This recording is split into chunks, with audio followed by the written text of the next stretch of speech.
All right. Thank you. Thank you for showing up. Thank you so much for a voice from heaven and for joining that. And see, in the music we already heard it a little bit. It's like there's a voice from heaven speaking to us. It's not in the notes, it's not in the melody, it's not in anything else, but there's something there. It's like something is speaking to you as a very pure, gentle reminder. And that's just the loveliness that is taking place. So I'm really happy that you join, that you take time to come into this sphere of, it's very subtle. Compared to human ideas, this is very subtle. You receive this by being completely open to it and by wanting an alternative to this world. And that is so lovely. So, in fact, this is a continuation of the chapters that we have been looking at, but in a different way.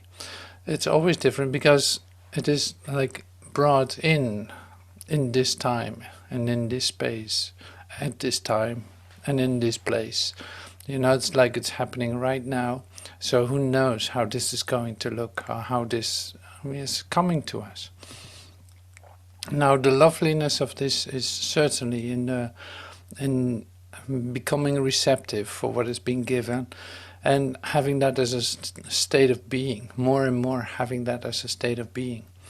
So today, looking at ideas of substitute reality, like why would you want to have a substitute reality? Well, who in his right mind would want that?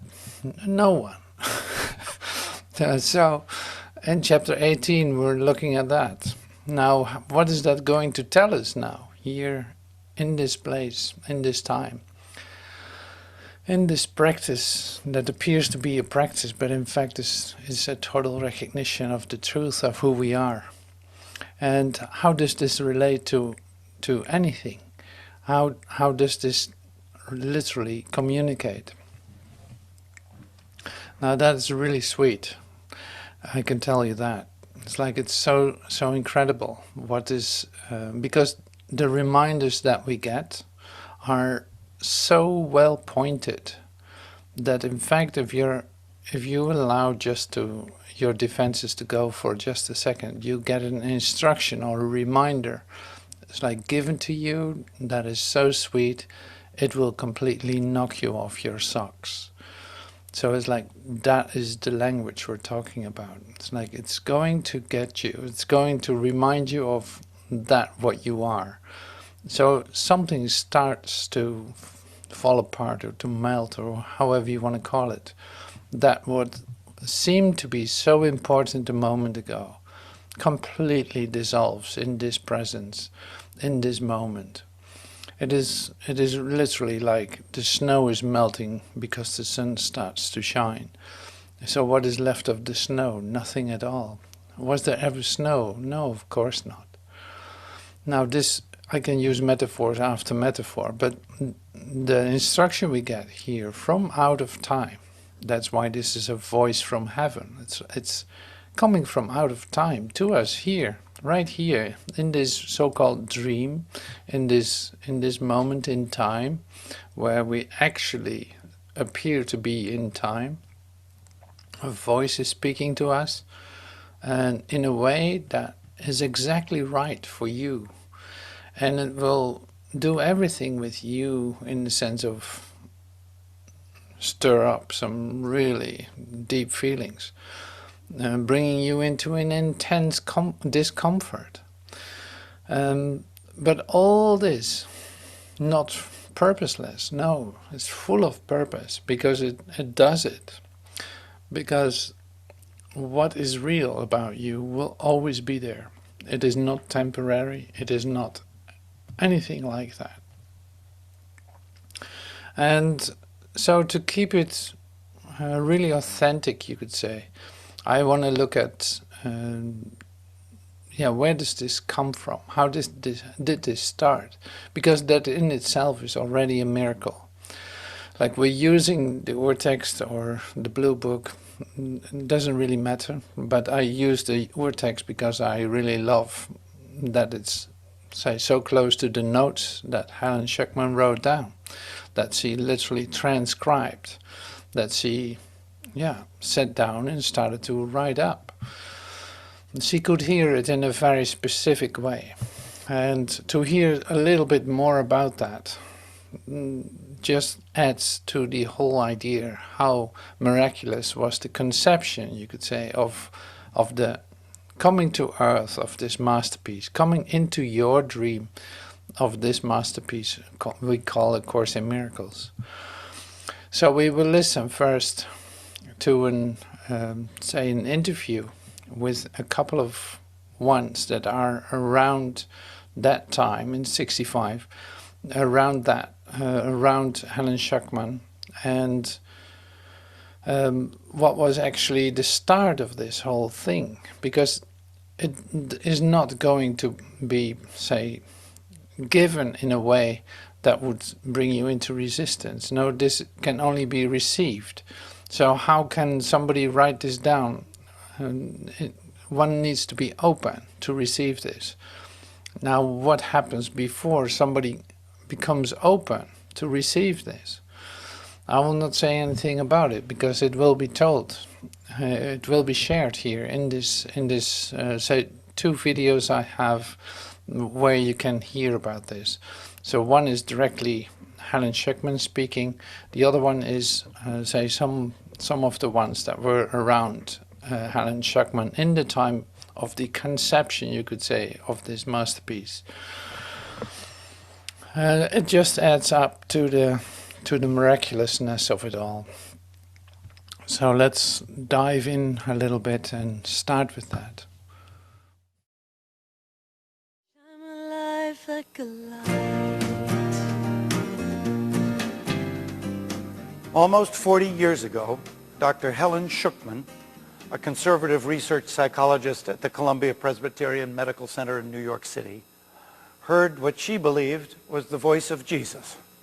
The voice said, "This is a course in miracles." What you are about to see is an extraordinary story of how that one sentence began the decade-long dictation of a book that would change thousands of lives and lead to the creation of scores of nonprofit organizations around the world. Helen was ambivalent about the religious nature of the words that came to her in a process she described as inner dictation. Whether or not you believe that it was actually the Spirit of Jesus, one thing is certain: the Course contains a powerful message of forgiveness. From the moment Helen confided her secret to her colleague Bill Thetford, everyone connected with the Course has been steadfast in their commitment that it be used as a teaching device and not the basis for another religion. Today on The Visionaries, you'll meet some of the first people Helen and Bill trusted with their extraordinary document and learn how it would change their lives forever. When A Course in Miracles was given to me, I was at a critical point in my life. A few days before, I actually had an emotional breakdown. I realized everything in my life was really fine. I was lucky. I was blessed with a marvelous family, 2 healthy growing children, a beautiful place to live, a wonderful career, and I felt empty. Just absolutely empty, desolate. As I was weeping, I heard myself say, "Won't someone up there please help me?" And I said it a few times. "Won't someone up there please help me?" It was only a few days later I met Dr. Helen Schucman and Bill Thetford. They worked together at Columbia with a tremendous amount of tension and hostility around them. Their own relationship reflected this. There was a lot of sniping, backbiting, there was heavy-duty criticism and judgment, and it wasn't very pleasant. One day, after a particularly difficult meeting, Bill turned to Helen, and he did something very unusual. Bill gave an impassioned speech in which he said that they just couldn't seem to be at peace with each other. And he finally ended it up and he said, "There must be another way. There must be another way." And he really meant it. And to his surprise, instead of ridiculing him, Helen put out her hand and she said very sweetly, "I don't know what the other way is, Bill, but I'm determined to help you find it. And that to me was the critical juncture of two human beings who came together to find another way of being in the world. It was almost as if Helen had waited her whole life for that moment. She had really written God off and written Jesus off. At the point when all this happened, she would have dreams that were very, very pregnant with meaning. The figure of Jesus began to appear. It was very disconcerting to her. And the culmination of all this was an October evening. Helen was sitting at home, and she heard very clearly, "This is A Course in Miracles. Please take notes." She called Bill, and he said, "Well, why don't you get out one of your notebooks and take down what it says?" And she said, "Well, what if it says something irrational or crazy?" He said, "Bring it in the morning, we'll lock the door and pull down the shade, and you read it aloud to me, and I'll type it up, and if it looks crazy, we'll throw it away." And that first night, what she took down in peace and in quiet was the introduction to A Course in Miracles. This is A Course in Miracles. It is a required course. Only the course does not aim at teaching the meaning of love, for that is beyond what can be taught. The opposite of love is fear. But this course can therefore be summed up very simply in this way. Nothing real can be threatened. Nothing unreal exists. Herein lies the peace of God. Something struck me that was not only beautifully written, but it had a very, very powerful message. And I felt a real connection with it. I very quickly changed all my plans. This was my life's work. I knew it was true for me, and I knew that this was the help that I needed. It spoke to me. After the text was finished, Helen began to scribe the workbook for students, which has a lesson a day for 365 days in order to practice the principles in the text of A Course in Miracles. And after that, very quickly, was dictated the manual for teachers, not for a teacher outside to teach someone else, but rather to turn to the inner teacher. It would be a big mistake if people use the Course as a way of building another church, a cult, a community of followers, etc. Its purpose is to be a self-study course where people develop a relationship with Jesus or the Holy Spirit and work with them on healing their relationships.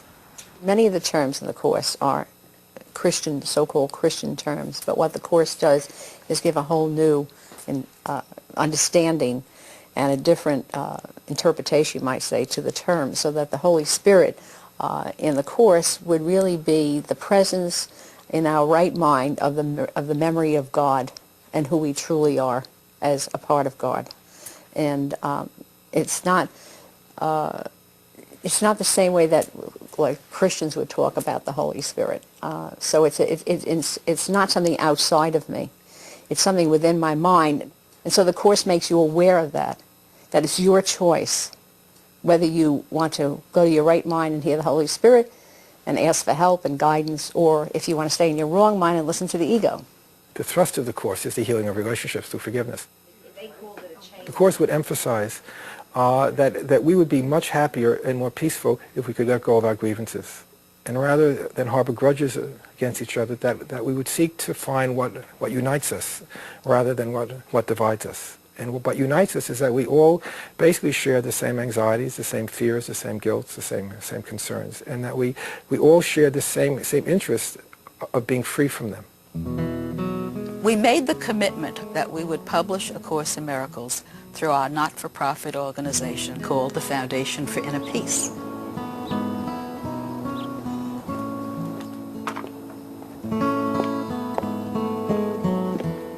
We felt very keenly that there should be no central organization, that there should be the availability of the books to come to people as they felt they needed it. There are about 1.5 million copies of A Course in Miracles in print, and that would include 8 language translations. There are many paths one can take. Helen didn't choose to use A Course in Miracles, and that was her choice. And I'm very glad A Course in Miracles was named A Course in Miracles and not The Course in Miracles, because it indicates, as the Course itself says, that there are many, many, many different roads, and they all lead to the same place, which is home. See, the great thing, thank you everyone for this video, great. So it's like the one thing that it is like having Course in Miracles becoming myself, you could say. It touches to hear anything about it, doesn't it? It's like it's so precious to hear something about it. It's like, oh my God, I love that, I love that. However this came about doesn't really matter, but the fact that it's being done in this way is really beautiful. So that was a delight for me to watch this with you. I hope you liked it too. And so there's another part in which you actually can hear Helen Schucman, who actually wrote it down in shorthand, wrote everything down, and she's talking a little bit about how this came to her. So it might be just as precious as what we just heard. So let's give it a shot.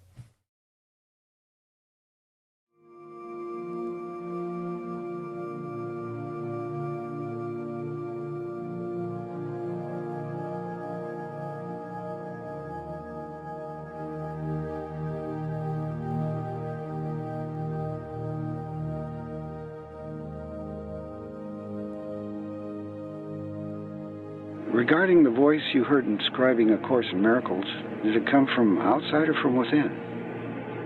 There's nothing that I would call ordinary audition about this at all. It doesn't really... It's a curious thing, and it will be very difficult to explain. Somebody asked me, was it as though your hand was moving? No, I wrote perfectly voluntarily. In response to, I call it a voice, but a voice has sounds as though it had something to do with hearing. I didn't hear anything. I think it's a sort of hearing that you can't really describe. It doesn't have anything to do with ears or waves hitting a drum or anything on that order. I don't really know. I think maybe I'm using the wrong word when I say hear. I sort of recognized it. It was very rapid. I could even, if I didn't catch a phrase, I could sort of say, would you mind doing that again, you know? This was in your mind? This is strictly mental. Otherwise, I would consider it hallucinatory activity. I don't feel it was that. Is it comparable to anything in terms of how we hear ourselves talk, or like you talk to yourself? It wasn't my voice. It couldn't have been, because it talked about a whole area with which I am entirely unfamiliar. What about subvocalizing? When you're subvocalizing, you're hearing the words. You're actually hearing them. No, there's no vocalization. It's a process that I really would find impossible to explain. It's never happened to me before. I don't have any knowledge of the area, so that I wouldn't be able to say like X or whatever it is, because I wouldn't know what X did. You could hear the words clearly in your mind, even though you didn't hear a sound? I knew that that was the word. I think knew may be a better word than heard. I did not know consciously at the beginning of the sentence how it was going to end, and that puts me under a further handicap in terms of ordinary language, because ordinarily, I think if you're going to say a sentence, you know what it's going to be. You sort of get the gestalt immediately. But I didn't. And it came very easily, very rapidly, very smoothly, I guess even painlessly, except that it annoyed me to death, but that's irrelevant. I guess here isn't the right word. I could stop any time or pick it up any time, and I did in cabs and subways and anything, or sort of between telephone calls. But you're raising a question I don't think, Dave, I can answer. I really am trying. So a certain mechanism went on there, because you heard something, you translated into the shorthand style. Yes, but I'm used to shorthand. I use it for group therapy sessions, so that shorthand is quite familiar to me. So you don't even it was really a matter of speed. So you really I couldn't have kept up with it in ordinary writing. Oh, you couldn't? Oh, no, it's very rapid. I needed the shorthand. What about automatic writing? A thing when pen takes over and writes for the person. The person doesn't have any control.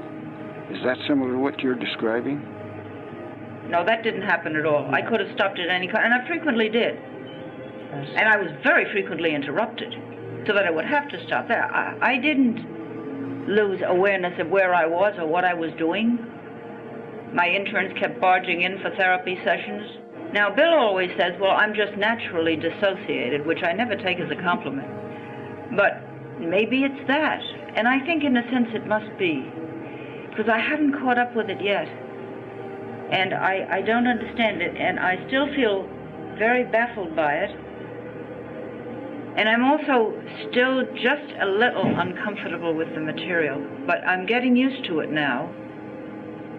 And I'm also getting used to a feeling that it was the right thing to have done.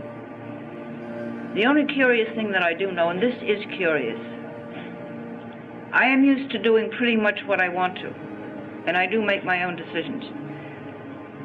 But for some reason or other, it never occurred to me not to do this. I thought that this should be done. I made every effort to keep it without me. I did not want to intrude on it, and I felt that it was a matter of personal integrity not to. I really did not interfere with it. I think the thing that I found upsetting about it was it went against everything I believed, which is very hard to do. But I felt it was much more important. I know what I believe, but I didn't know what this was going to do next. And I was very pleased with its coherence and with its being very consistent, which is something that I would regard as a mandatory criterion. It read very well. And I know the pain with which I managed to get something to read halfway as well as that, which is very agonizing. And this came out very quickly, talked about a system I don't know anything about, and confused me no end. I'm still cross-eyed. That's all I can really say about it. Tried to edit it at times, didn't you? Yes, I did. It would bother me, and I would never forget what it was originally, and I would feel kind of uneasy about it. But since I do so much editing, I figured, well, I'm improving this, you know, and that's it. But then later, when it would pick it up again and refer back to that, then it would be inconsistent because it would use the original word.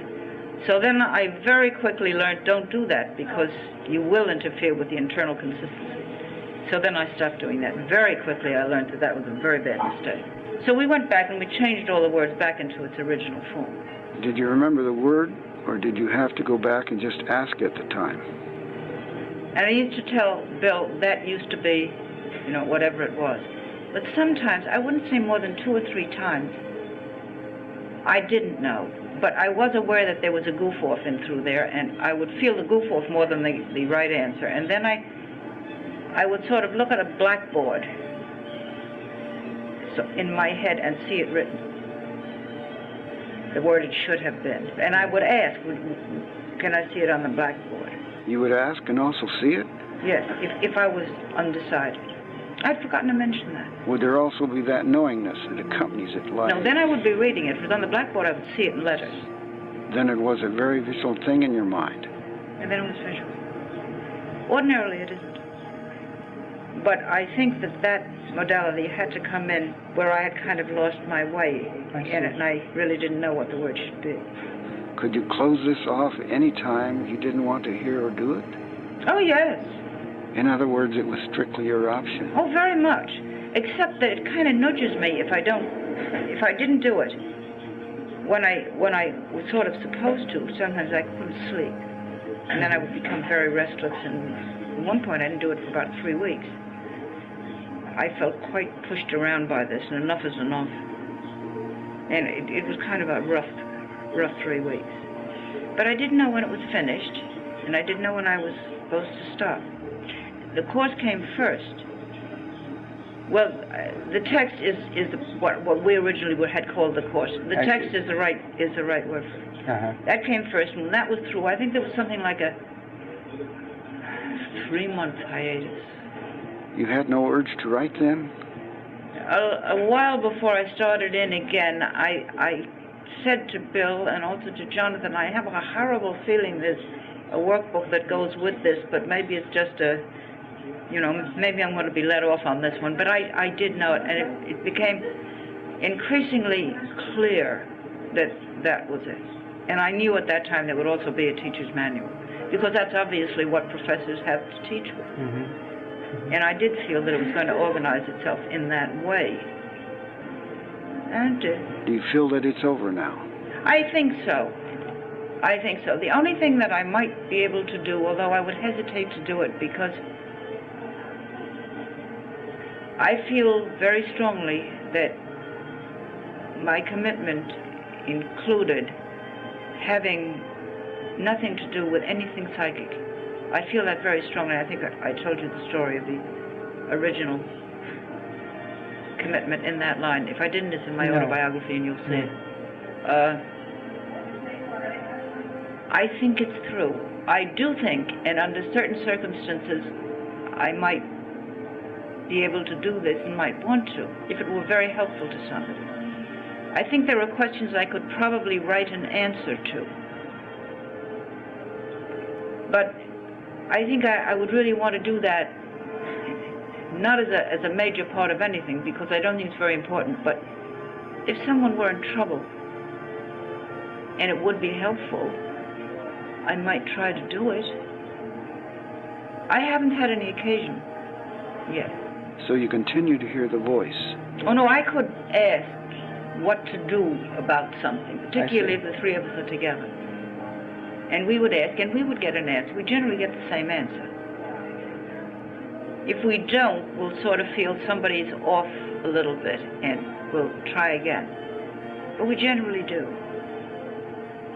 According to the Course, we should, and everyone could, ask about anything and get an answer. Sometimes it's very surprising to me, and one of the things that I think we mistakenly do is to figure, oh, well, this is unimportant, or this is, you know, this, or to cut out certain areas from the process of asking, which I'm sure is a mistake, because I don't think we should evaluate. I think you can ask anything. And I would doubt very much if anything is likely to happen to me that wouldn't happen to anybody else. If he wanted it to. I mean, or if he felt this was the way he wanted to go. I can't imagine that. In fact, I'm sure it isn't true. The Course is rather explicit on that. So you do hear now and then? I hear whenever I ask. In other words, at this point now, it's really a matter of asking. Well, now it's a little more a question of personal guidance as to what to do. We didn't know whether we were supposed to come here, for example, so we asked about that. And we all three thought we should come to California. This was not where we intended to go. And we did feel that Judy sort of came, you know, at a particular time. We felt very much that she was an integral part of this. But we asked for this because I've been very, very careful about this. I am a very careless person in some ways. I lose everything. But I never lost anything of this course. People would stop me in the subway and say, Miss, you forgot your something or other, and hand it back to me. Taxis would honk their horns, you know, say you left something in the back seat. My secretary would say, are you sure this belongs in this case report? Doesn't sound right. And it was impossible to lose this course, and I tried. But it sort of kind of followed me around in an odd kind of way. People would send it back to me, anything, you know, and I always got it back. And we never lost anything, which is incredible for me. You have to know me because I really do lose anything. We once went to a game thing, you know, where you had to guess from a one-sentence thing who it was, and somebody said, my God, where is it? And the whole faculty said, Helen Schucman. They recognized it immediately. I'm better now. I think this has been a good experience. You're the absent-minded professor type? No more. Now I'm just absent-minded. So that's Helen Schucman. Did she write the course? I don't think so. I don't think so. She wouldn't be able to do that. She would lose all kinds of chapters and all kinds of expressions. So it was given to her to write it down, obviously, and she had no interest in actually doing it. She resisted it up to the end.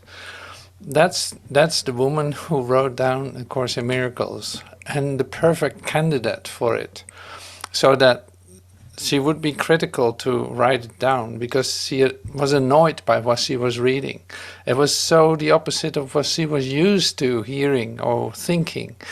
Like she really did not like it. And you see this in the notes, also in the Course in Miracles, in the notes of the Urtext. It's like you see specific instructions for Bill and for Helen. And it is like, yeah, so you got it wrong. Well, keep asking, keep asking, keep asking. The help is there, but you got to ask for it. And you see that became her, say, really helpful to her. And yeah, the other thing, of course, that's interesting is that she never lost anything of it. Even though she dropped it everywhere, it will always come back to her. So that, that was just beautifully orchestrated for her to do this. Now, there are more parts in it, in the whole procedure.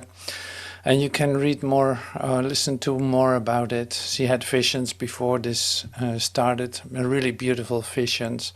I was looking for the movie Absence of Felicity, but I couldn't really find it. There's so much course material available that it was snowed under. I really couldn't find it anymore. It must be somewhere, but that's also very nice to watch. It's a bit longer, as I recall, but that's all right. We can do that another time. Okay, so that was great, because like in the Course in Miracles that we use, you see a lot of notes and a lot of, say, specific instructions for Helen and Bill, and they have an origin, and you just found out how that works. So that makes it even more, acceptable, you could say. And now you also know a little bit about the characters that are playing in this, bringing this down. So that's also helpful to a certain extent. So we're leaving that for what it is now.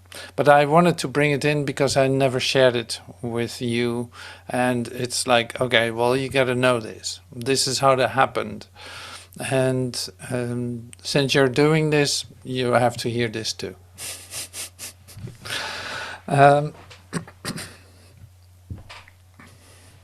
So the next part that we're looking at today is actually reading one paragraph of the lesson of today, because these lessons that we're in now, in the daily lessons, are so helpful in remembrance and as a preparation for your day, for anything that's going to occur.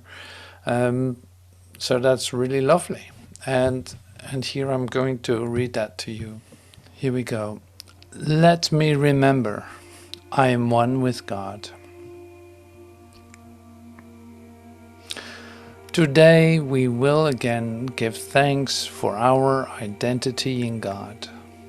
Our home is safe, protection guaranteed in all we do. Power and strength available to us in all our undertakings. We can fail in nothing. Everything we touch takes on a shining light that blesses and that heals. At one with God and with the universe, we go our way rejoicing, with the thought that God Himself goes everywhere with us. Let me remember I'm one with God. Thank you.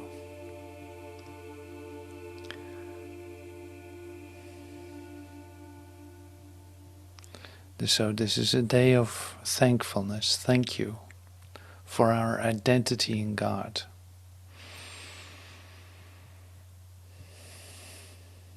We can fail in nothing.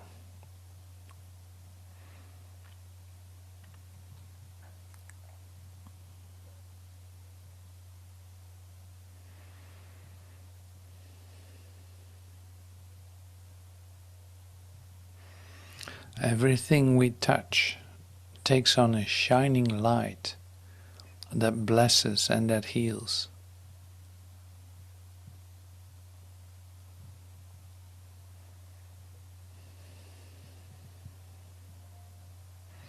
At one with God and with the universe, we go our way rejoicing, with the thought that God Himself goes everywhere with us.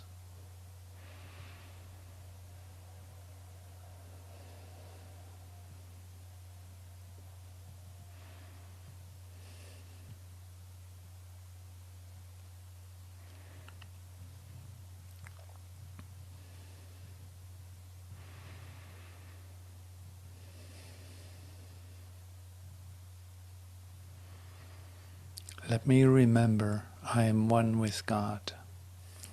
Like I said, if everything that we share here is in fact pointing to this subtle space within you that is in fact the only true thing about you, and it's given on a daily basis. There's a remembrance, there's a possibility for remembrance, because don't forget, it is not in the book, it is not in the words, it's not anywhere else but as an experience in you.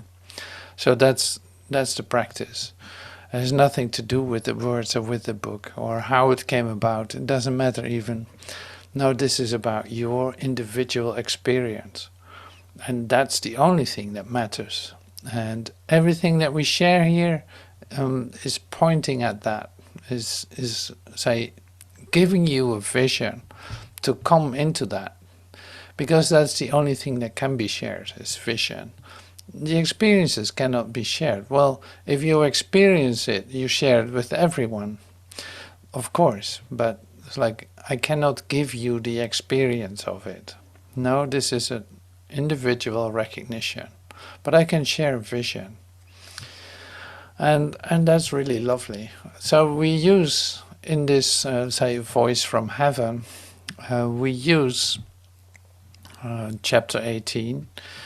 In the blue book it's called The Passing of the Dream, and in the Urtext it is called The Dream and the Reality. Now we're going to take a look at the introduction to chapter 18 as a start. We're taking it easy today, like as a start for what is given. Okay, so let me see.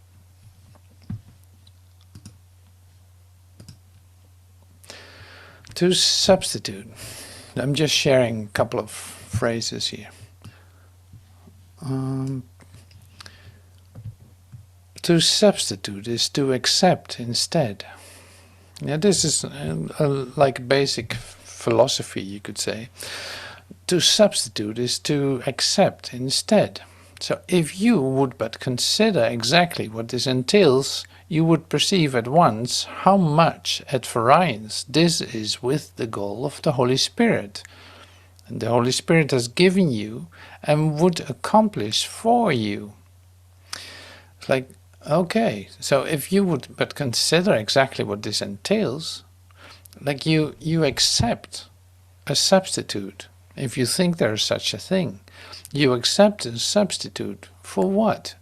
For everything that is, in fact. For everything that's given in this moment, you accept a substitute. So that's at variance, as it's said here, this, with the goal of the Holy Spirit. To substitute is to choose between renouncing one favor. To substitute is to choose between renouncing one in favor of the other. You say like, no, I don't want all the love in the universe, I want something else. For this special purpose, one is judged more valuable and the other is replaced by him. You think, okay, I don't want the love of God, I want something else, and that something else is more important to me. Now I choose that. This is what you did as a human being, you could say. Like, this is what you did in the schism, in the moment of separation. The relationship in which the substitution occurred is thus fragmented, and its purpose split accordingly. To fragment is to exclude, and substitution is the strongest defense the ego has for separation. Substitution, right? If you don't like something, replace it. If you don't like your situation, substitute it for another one. Like, how much of our choosing is not, say, based on it? How much of our human choosing is not based on that? Substitution. Just replace it with something else. I don't like my wife any longer. I'm going to look for someone else. I'm going to look for another car. I'm going to look for another bicycle. I'm going to look for another boat. Oh, I should really look for another house. I should look for this and for that. You know, the substitution is the strongest defense. It is completely, the ego is completely justified in that, because it doesn't like where it's at, and it thinks it has to do with something outside. So there's an exclusion taking place that is just enormous.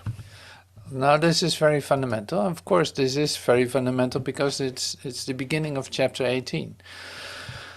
It's like, okay, yes indeed, the fundamental, say, the fundamental split is occurring here, and thinking that something needs to be replaced and something needs to be changed, and it needs to be changed outside of you. This is fundamental in the dream structure that you find yourself in as a human being. Like, the fundamental principle is this, is that if you don't like something, look for something better. If you don't like a certain circumstance, make it better. If you, and so forth. And like we do this all the time. We're fixing the dream, you could say, fixing, repairing, upgrading. I don't know about your telephone, about your computer, but probably it gets an upgrade too. It's like, no, we don't want that. I just replaced my computer. I need another one because this one, blah, blah, blah. And my phone, I need an update every now and then.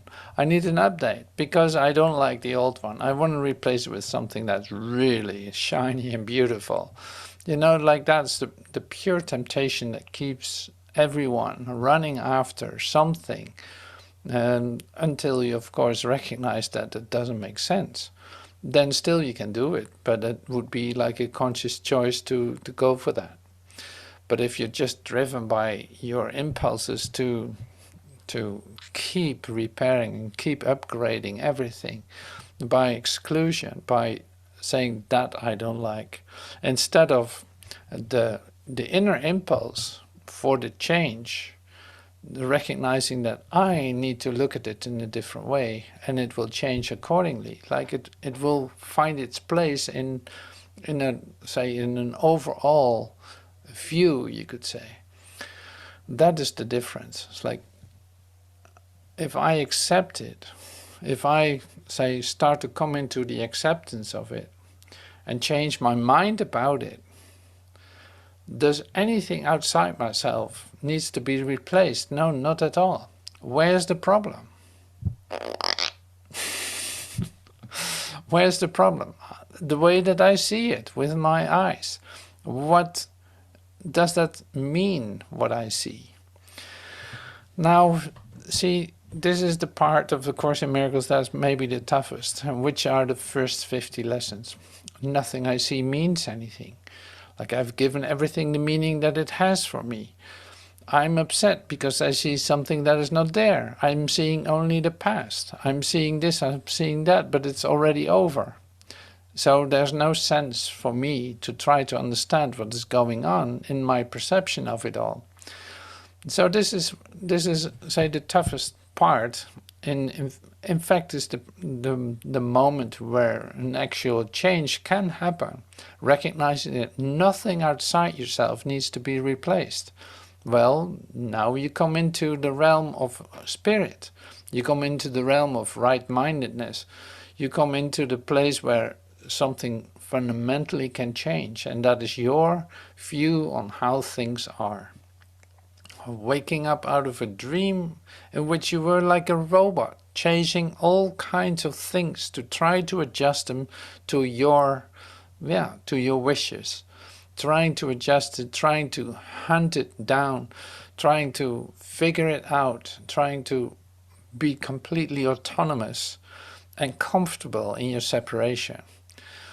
Well, that's of course never going to happen, but you are, as a human being, you are, say, putting so much effort in that and having so much hope in a system that is already gone and over and will never work, that keeps you going. Now this is what you see happen and what you see yourself do in this dream, in this world of changes, this changeful world. So participating in it is confirming it. It's something like, it's comparable to a website. Well, if you stay on this website, we assume that you agree to our cookies and all this. You know, it's like this is what happens on a website too. This is the same with the dream. If you stay in this dream and just participate with us, so to speak, we assume that you agree to all the fundamental agreements that lie underneath and are never coming to the surface, but are actually ruling in this. Even though this place is already gone, but we just do as if that isn't. And we try to adjust it and try to defend it and keep improving it. To our own surprise. And in fact, there is no moment in which that would give us any peace or rest or any kind of confirmation of our true source. No, it's always taking us from that. So this is A Course in Miracles, then coming down here by Helen Schucman, as we just saw. It's coming down and it's dictating us. It's giving to us lessons. This is A Course in Miracles, but it's a required course. You will going to do it anyway. It's not that this is the only way, but it's the only way that quickly works in that sense. Like reading the first 50 lessons, yes, you can see a lot of similarities in other paths, but here it's very structured. There's an alignment in that. There's a structure in it.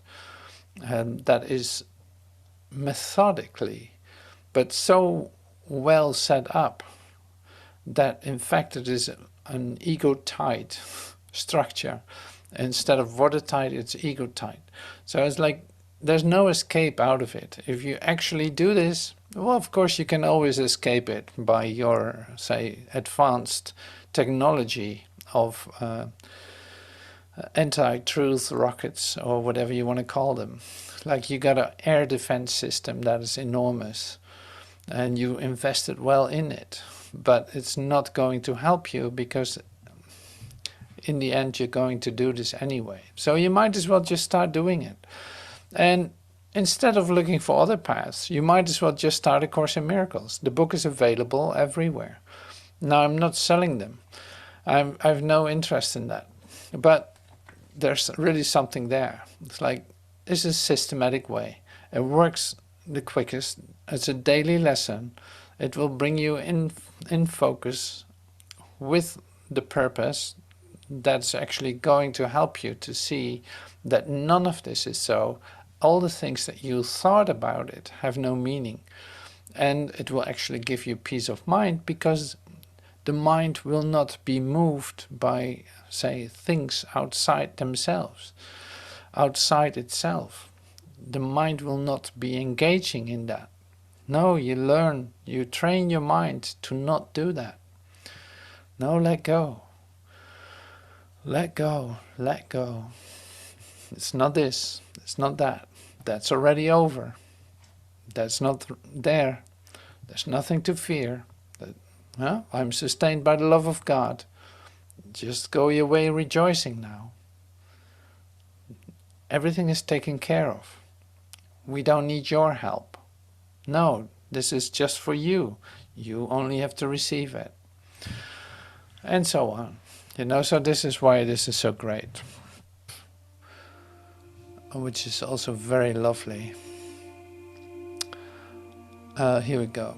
The Holy Spirit never substitutes.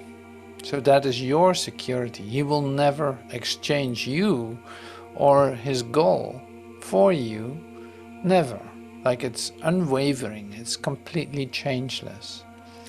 Where the ego perceives one person as a replacement for another, the Holy Spirit sees them joined and indivisible. He does not judge between them, knowing they are one. See, the realm of knowing is behind all of this. In fact, like you come to the realm of knowing when you move through this course, when you move through, say, coming into the direct communication, you come into experiences of seeing, in fact, in the state of the Holy Spirit, you could say. It's like, that is your right-mindedness. It's indivisible, it's all joined. There's no replacement possible. It doesn't mean that you're not going to look for it, but it isn't possible. It is simply not possible. So he just say the realm of knowing is unwavering too. It is changelessness itself. It is, say, omnipresence. It's all-knowing. It has never a doubt. And all of this. Wow. So the one emotion, here it says, the one emotion in which substitution is impossible is love. Now love, we heard about that. Wait a minute.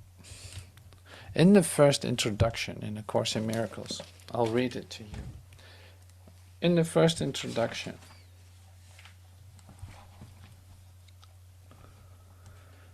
it says this: the opposite to love is fear.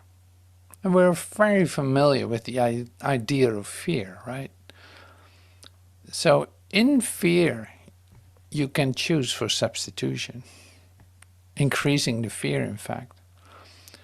But the one emotion in which substitution is impossible is love. But what is all-encompassing can have no opposite. So nothing unreal can be threatened, and nothing unreal exists. Herein lies the peace of God.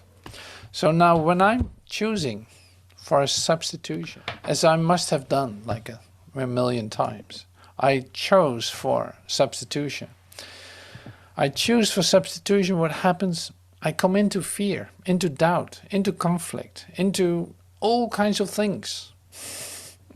And still thinking that I'm doing the right thing, and that's just, say, collateral damage that I need to accept. Instead of stopping, standing still and allowing something else to occur, in fact, melting down into the love that I am, the love as I was created, that would resolve anything, because I remember my true essence. All the rest is all fine, but it's not going to work. So it's like you choose for love or you choose for fear, sure. But love is what you are. If you choose for something else than love, you in fact substitute love for fear. But love is all-encompassing, so you cannot choose something else. There's no choice to be made. Love is all-encompassing. It is what you are. Now, you want to be part of what you are, or you want to be something else, which is totally frightening. It will not give you the rest that you're looking for. It will not give you the satisfaction you're looking for. On and on and on. It's unbelievable. But if you look really at the fundamentals, which is what we do here. Why? Because it is so comforting to look at the fundamental thing that's going on here. A dream as we dream it as a human being is totally frightening. Everything can be taken away from you. You're always one telephone call away from disaster. It's like, okay, I'm doing pretty good. Hopefully, nobody's going to disturb this peace. It's like, well, as long as you think that there's someone outside of you that can disturb you, that is a possibility. But if you recognize that you're all one and completely inclusive of it all, then nothing can disturb you. And how about this telephone call then? Well, that could only be a cry for help, right? Or a cry for love, you could say. If I melt into that again, if I accept that for just a moment, then I'm restored to sanity. Is that disturbance? Is that a disturbance of my peace? No, it doesn't have to be at all. So this is so great. So this is only the start of chapter 18, in which we're going to discover more about dream, reality. And in fact, the very basic foundation is already here. Love is all-encompassing. Love does not have an opposite. The one emotion that doesn't look for a substitute is love. The Holy Spirit is what love is your right mind, is within you. It's not anywhere else. It is what you are.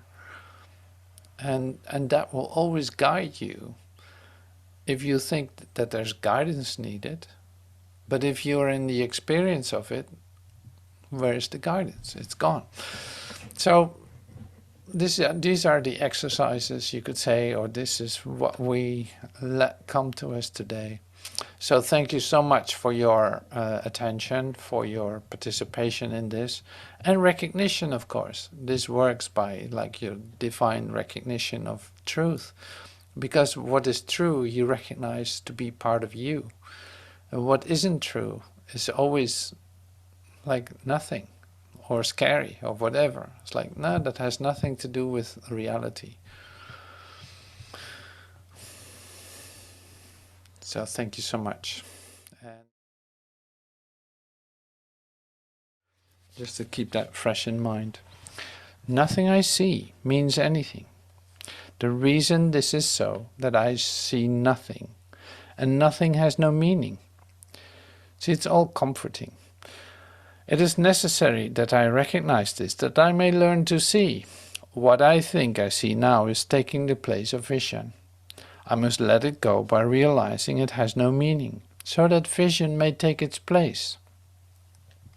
I have given what I see all the meaning it has for me. I have judged everything I look upon, and I call this seeing. This is not vision. It is merely an illusion of reality, because I have made my judgment quite apart from reality. I am willing to recognize the lack of validity in my judgments, because I want to see. My judgments have hurt me, and I do not want to see according to them. I do not understand anything I see. How could I understand what I see when I have judged it amiss? What I see is the projection of my own errors of thought. I do not understand what I see because it is not understandable. There's no sense in trying to understand it. But there's every reason to let it go and make room for what can be seen, understood and loved. I can exchange what I see now for this merely by being willing to do so. Is this not a better choice than the one I made before? These thoughts do not mean anything. Here's the thoughts. The thoughts of which I am aware do not mean anything because I'm trying to think without God. What I call my thoughts are not my real thoughts. My real thoughts are the thoughts I think with God. I'm not aware of them because I've made my thoughts to take their place. I'm willing to recognize that my thoughts do not mean anything and to let them go. I choose to have them be replaced by what they were intended to replace. Here's the substitution. Why, they were intended to replace. My thoughts are meaningless, but all creation lies in the thoughts I think with God. I'm never upset for the reason I think. I'm never upset for the reason I think because I'm constantly trying to justify my thoughts. I'm constantly trying to make them true. I make all things my enemies, so that my anger is justified and my attacks are warranted. I have not realized how much I've misused everything by assigning this role to it. I've done this to defend a thought system that has hurt me and that I no longer want. I'm willing to let it go. I am upset because I see what is not there. Reality is never frightening. It's impossible that it could upset me. Reality brings only perfect peace. When I'm upset, it is always because I've replaced reality with illusions I made up. The illusions are upsetting because I've given them reality, and thus regard reality as an illusion. Nothing in God's creation is affected in any way by this confusion of mine. I'm always upset by nothing. I see only the past. As I look about, I condemn the world I look upon. I call this seeing. I hold the past against everyone, making them my enemies. When I have forgiven myself and remembered who I am, I will bless everyone and everything I see. There will be no past and therefore no enemies, and I will look with love on all that I have failed to see before. And I will look with love on all that I failed to see before. I see only the past. See how well this fits with this chapter 2. It's like, it's such an integral story, you could say. It's just one thing, in fact. And we touched the fundamentals today. So thank you for doing that with me. And I hope to see you soon. Thank you so much. Have a wonderful day.